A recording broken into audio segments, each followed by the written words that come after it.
Assalamualaikum warahmatullahi wabarakatuh. Perkenalkan, nama saya Rizka. Pada kesempatan kali ini, saya akan membahas mengenai pasar modal yang terdiri dari pengertian pasar modal, fungsi pasar modal, faktor keberhasilan pasar modal, manfaat pasar modal, instrumen pasar modal, serta cara investasi pada pasar modal. Untuk lebih jelasnya, mari kita simak penjelasan berikut ini. Apa sih itu pasar modal? Jadi, pasar modal merupakan pasar keuangan untuk dana-dana jangka panjang dan merupakan pasar yang konkret. Nah, dalam arti lain, pasar modal adalah pasar untuk berbagai instrumen keuangan jangka panjang yang dapat diperjualbelikan, baik berupa obligasi, saham, reksadana, instrumen derivatif, dan instrumen-instrumen lainnya. Kemudian, apa sih fungsi-fungsi dari pasar modal? Jadi, fungsi pasar modal ada 4, yaitu yang pertama adalah fungsi saving. Maksudnya bahwa pasar modal dapat menjadi alternatif bagi masyarakat yang ingin menghimpun dari penurunan mata uang karena inflasi. Yang kedua adalah fungsi kekayaan. Masyarakat di sini dapat meningkatkan nilai kekayaan dengan berinvestasi di berbagai instrumen pasar modal yang mana nilainya tidak akan mengalami penyusutan. Dan yang terakhir adalah fungsi pinjaman. Pasar modal merupakan tempat di mana pemerintah maupun perusahaan memperoleh pinjaman untuk membiayai kegiatannya. Nah, selanjutnya, apa saja sih faktor-faktor yang mempengaruhi keberhasilan pasar modal? Faktor yang pertama adalah suplai sekuritas, yang berarti bahwa harus banyak perusahaan yang menerbitkan sekuritas di pasar modal. Yang kedua adalah demand akan sekuritas, yang berarti bahwa harus banyak masyarakat yang memiliki dana yang cukup besar untuk membeli sekuritas-sekuritas yang ada di pasar modal. Faktor yang ketiga adalah kondisi politik dan ekonomi. Kondisi politik yang stabil akan mempengaruhi kondisi ekonomi, sehingga secara tidak langsung akan mempengaruhi demand dan supply akan sekuritas. Faktor yang terakhir adalah masalah hukum dan peraturan. Peraturan yang melindungi pemodal dari informasi yang tidak benar menjadi mutlak untuk diperlukan. Ada beberapa manfaat yang diperoleh oleh emiten dan juga investor dalam pasar modal.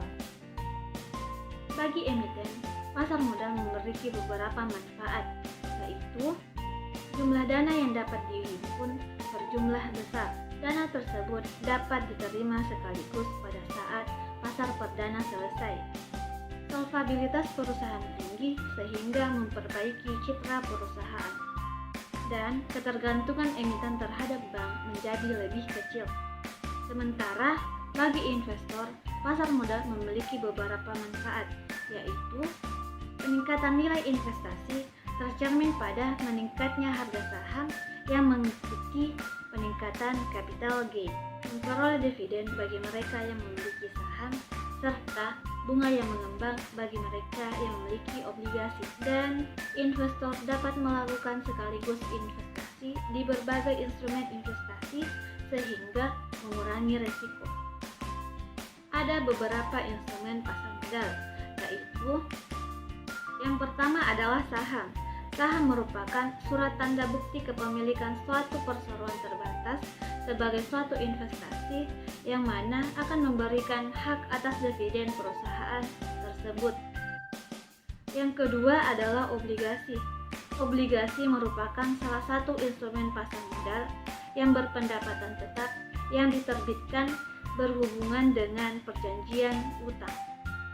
Instrumen pasar modal yang ketiga adalah reksadana. Reksadana adalah sertifikat yang menjelaskan bahwa pemiliknya menitipkan uang kepada pengelola reksadana untuk dijadikan modal berinvestasi pada pasar modal. Nah, adapun hal-hal yang harus diputuskan dalam investasi yaitu yang pertama, sekuritas apa sih yang menjadi pilihan investasi? Kedua, berapa besar investasi tersebut? Dan yang ketiga adalah kapan investasi tersebut dilaksanakan.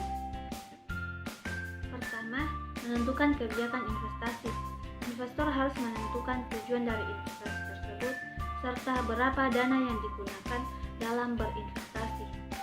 Yang kedua adalah analisis sekuritas yang bertujuan untuk mengetahui sekuritas mana yang harganya sangat tinggi dan sangat rendah. Yang ketiga adalah melakukan penentuan portofolio, dan yang terakhir adalah melakukan revisi portofolio. Jika berdasarkan penilaian kembali perlu dilakukan perubahan, maka pada tahap inilah perubahan tersebut dilakukan.